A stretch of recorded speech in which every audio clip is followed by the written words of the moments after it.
Hi, I'm Kim Mooney. Welcome back to another episode of Life and Death, Living Fully and Dying Well. This is going to be an amazing show. I have three people here. I'm going to ask them to introduce themselves, but I have one gentleman who's coming in on Skype, just so you know. I would like to say before we start, we're going to be talking about near-death experiences, out-of-body experiences, and shared crossing experiences. And this is a range of experiences that I'd never even known existed until I started trying to put this show together. Yeah, I mean, when you are doing it volitionally, staying out of the body is much harder than coming back, right? It's very, very easy to get back to your body in 99.99% of cases. But I think that what Nancy's touching on is very important, is that there's several possible mechanisms, and one is what you take with you, which dictates not only where you go, but then even your frame of reference when you get there. And then the second is that if you can imagine how you hear about these wonderful, wonderful experiences, but then on the other end of the spectrum, so if we have this kind of spectrum in physical life like this, qualitatively from the negative to the positive, it's infinite in either direction on the other side. And so, we can certainly find ourselves in places that are very dark, even with respect to what we see in a day-to-day life on the physical planet. And I think that there's good reason and good evidence for people consciousnesses being kind of in this kind of in limbo state, and it's not a hell experience, but they perceive it as such. They kind of construct that reality. Because they are not reconciling with their last life. Maybe they have a lot of karmic baggage, maybe they're still holding on to things, and people could get stuck there for, relatively speaking, thousands of years, right? And eventually, hopefully, this stuff starts to clear itself out. But I don't think that that's like a punishment or a hell in the way we would interpret it from a religious context. But it's certainly a reality for them at that point in time. And so a lot of the work that we can do, even with the out-of-body experience, is offering assistance in trying to create more lucidity with these consciousness, try to help wake these people up, and help them kind of move on with their extra physical lives, if you will. So how long in Earth time do these last? I know that some people have said they hovered for a little while.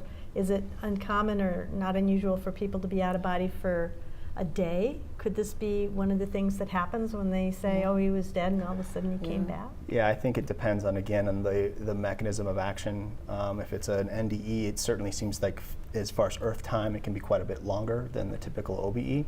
But something to touch on that I think is important is that the typical OBE time is such a relative thing. It's what would be the equivalent of maybe 15 minutes could be hours worth of experience, right? It's not linear. And Nancy has months of experience in a matter of hours, right? So yeah, when I was flatlining on the operating table, I was really only gone technically or medically for a few minutes. And for me, it felt, when I was in the afterlife, it felt like months. And that's because the afterlife is completely in a different vibrational level, and so time really doesn't exist the way that we perceive it to in this linear frame of reference that we have here. Now, people like Eben Alexander, I don't remember how long he was out, but it was weeks, I believe. He was in his coma for weeks on Earth, and for him it felt like years of being in the afterlife.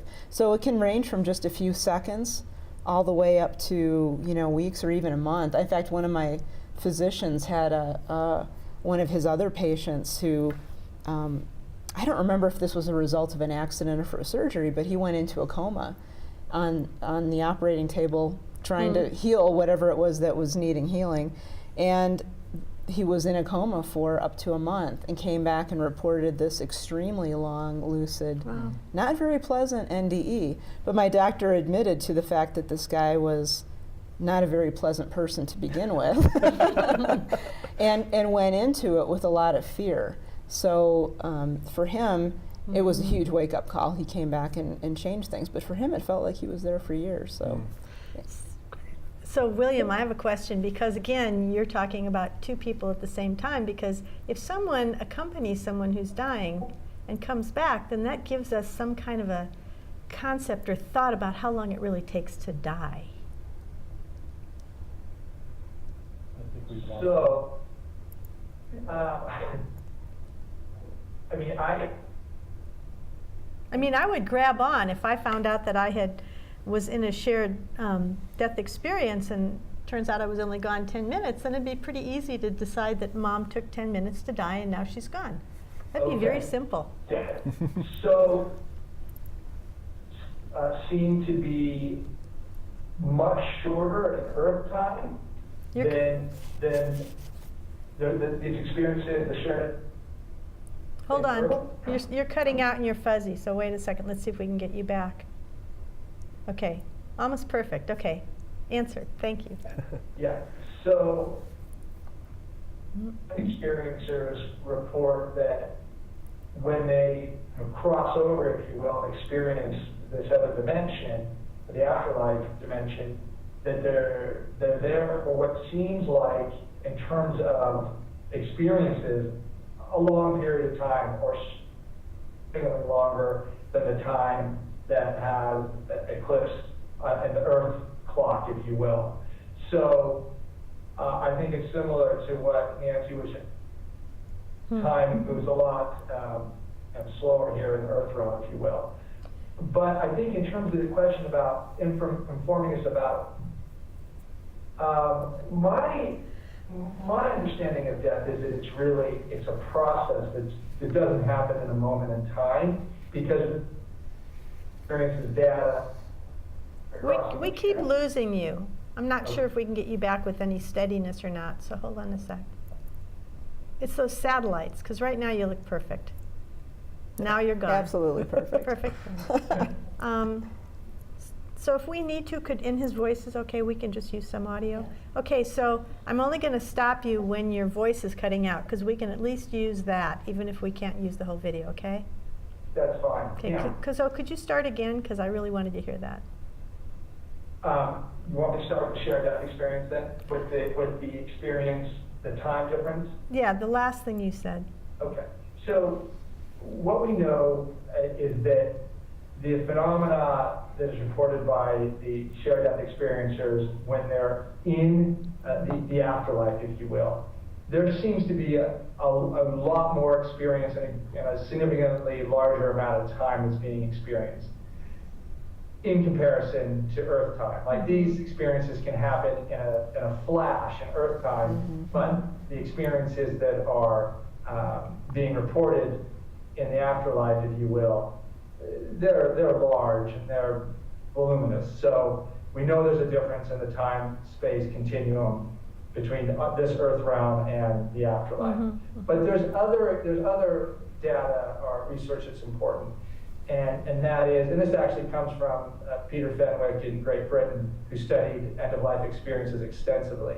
And that is, these experiences, the shared death experiences is one of these experiences, but there's other related ones, which he calls deathbed coincidence. So you can be soon after a death, if you will, like 5, 10, 15, 20, 30 minutes, hours, even the next day, you can have shared death type experiences, phenomena. So this is telling us that the being transitioning is in a state of remaining in relationship to his or her life in the Earth realm and capable of initiating different types of meaningful contact with their loved ones who remain in the Earth realm.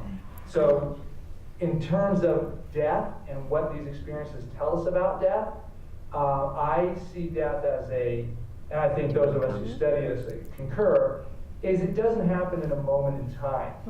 It probably begins well before the actual cessation of heartbeat and brain waves. So I look at it more as an experience over certainly hours, if not days. And we have data to support that with pre-death visions and post-death visitations, that these beings that are dying are going between dimensions for some period of time. And I want to add something to that, because earlier I referred to the fact that there were many times in my earlier life where I could have made that shift into a more spiritual awareness. One of them was after the death of my father, who endured a long illness from cancer, and he died, and I had a couple of these shared or after-death experiences from him that I recognized and then turned away from. You know, so one of them was this amazing, when I walked into in my mother's home after he passed, so it was a couple hours later, he had already been taken away.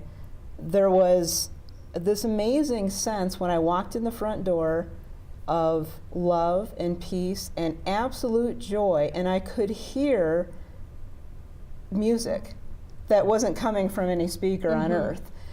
And as an atheist at that point, it kind of freaked me out because I didn't know what I was experiencing. And then I realized, I wonder if that's Dad telling me it's okay. And then the next morning, he came and visited me as I was waking up from sleep. And he was there, kind of was his last chance to check up on me, and then he was gone. I saw him kind of walk behind the mist, and he was gone. But I saw all that, and I experienced it, and I noted it, and I didn't want to go there. Well, but you know, it's really interesting because if you don't frame it in these words, you know, that sound kind of wonky or off the wall, many people have these experiences. They're getting touched back in. They're connected with people after they die, you know, and we either cherish them, but most of the time, I mean, there's so many different ways that can happen. That's much more acceptable, just because we're not using the same language. Right. Before we get done, I want to ask you to also touch on what is sometimes the most romantic part of these things to people, and that is the life review. Oh, okay. You know, because I think we hear that language, my life flashed in front of me. I saw my whole life at one time, and that's something I'm very attracted to. So. Well, my life review wasn't, I call it the unofficial life review. It was spread out over my entire experience. But the main part of it occurred, well, let me backtrack a little bit. When I was in the afterlife, my guide, I had what looked like a female entity, a female guide. You can call her an angel if you'd like. She doesn't call herself an angel, but we can call her that. She brought me through all different parts of, you know, the afterlife and explaining things, teaching me things. It was basically like going to college. But she brought me to this beautiful pond, a dark pond with trees around it with mountains in the background. And she used the metaphor of this pond as my life review. So she asked me to, you know, touch different parts of the pond and see what happened. And basically she was teaching me that my actions have a ripple effect on the world. Now, the other beautiful thing about this that I appreciate now more now than I did at the time is that somehow superimposed over that, she showed over the ripples were the decisions I had made in my life and the people that I had impacted, positive or negative. And so I could see in a very beautiful, visceral way almost, how what I had done affected other people. There was no judgment. The judgment came from me, if there was any. Right. But I could see, like William alluded to earlier, I could see how my decisions, my thoughts, my feelings, and my actions affected everyone around me in a very visual metaphor. So mine was a little bit odd, but no, I think it worked for me. People are spoken to in the language that's going to be the most heartful or wonderful to them. Right, yeah. Do you want to add to, William, I'm going to ask you to please end with that story that I talked to you about, please. So Sure. let's hear from you for a sec too. Well, I think that one thing that becomes apparent when people are really starting to work on themselves, and also when, you know, I've talked to numerous NDE experiencers who have had a very divergent tales of their accounts, and yet there's this common thread. They have very unique experiences that may be about their cultural upbringing or what have you, but no one comes back and, like, you know, draws a line in the sand and says, nope, this is the way it is. This is, you know, it's Christ, not Buddha or whatever, you know. It's this aspect of universalism and connection, right? And I think that that's something that we are greatly lacking in our day-to-day lives on this planet. It seems to be the common thread of messages that come back is, like, when you look at the life review, for example, how did your life touch others, right? That's a big theme of it. Mm-hmm. Not just like, hey, you messed up here, or, we're not just like watching the movie of the, soap opera of your life. There's a point to it. And what's that point? And that purpose is realizing that interconnection, right? And I think that's something, that interconnection is something that we experience very much as common when we're on the other side, and yet here we kind of forget about that. We experience ourselves as ourselves and kind of like limited to our own little construct.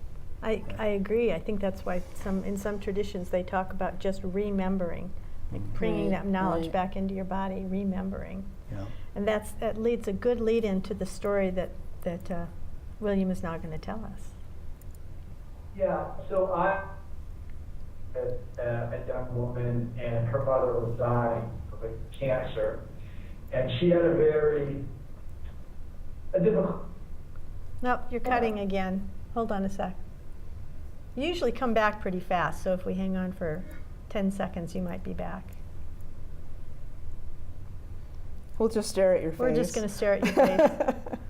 You're there, except you have no eyes, so hold on a minute. Kim, ask him to look directly into his camera on his computer.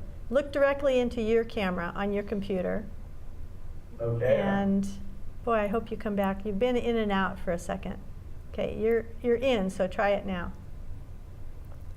So I was working with a client, a woman, and she was in her 30s, and her mother was dying, and she estranged from her mother. They had a very difficult relationship. Her mother had been critical of her growing up and abusive, probably.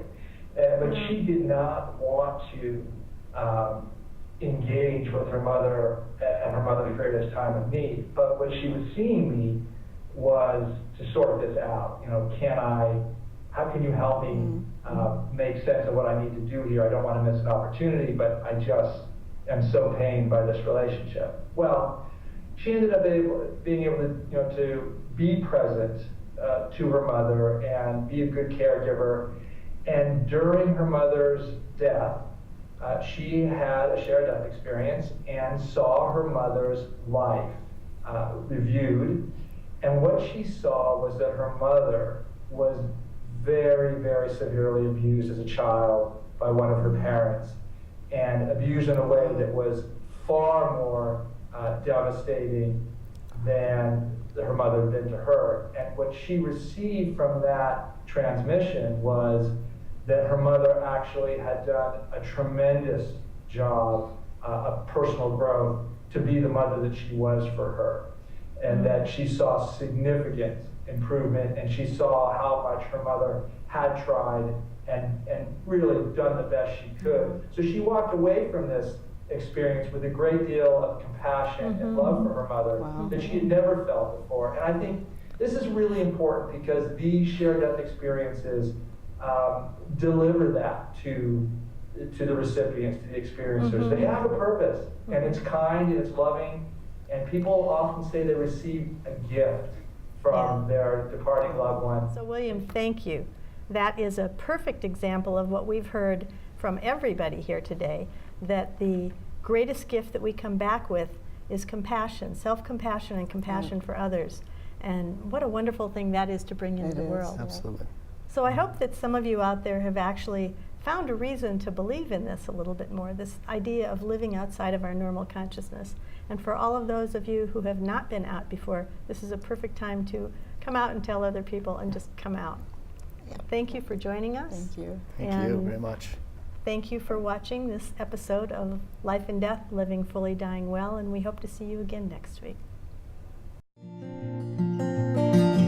Today I feel like a little child.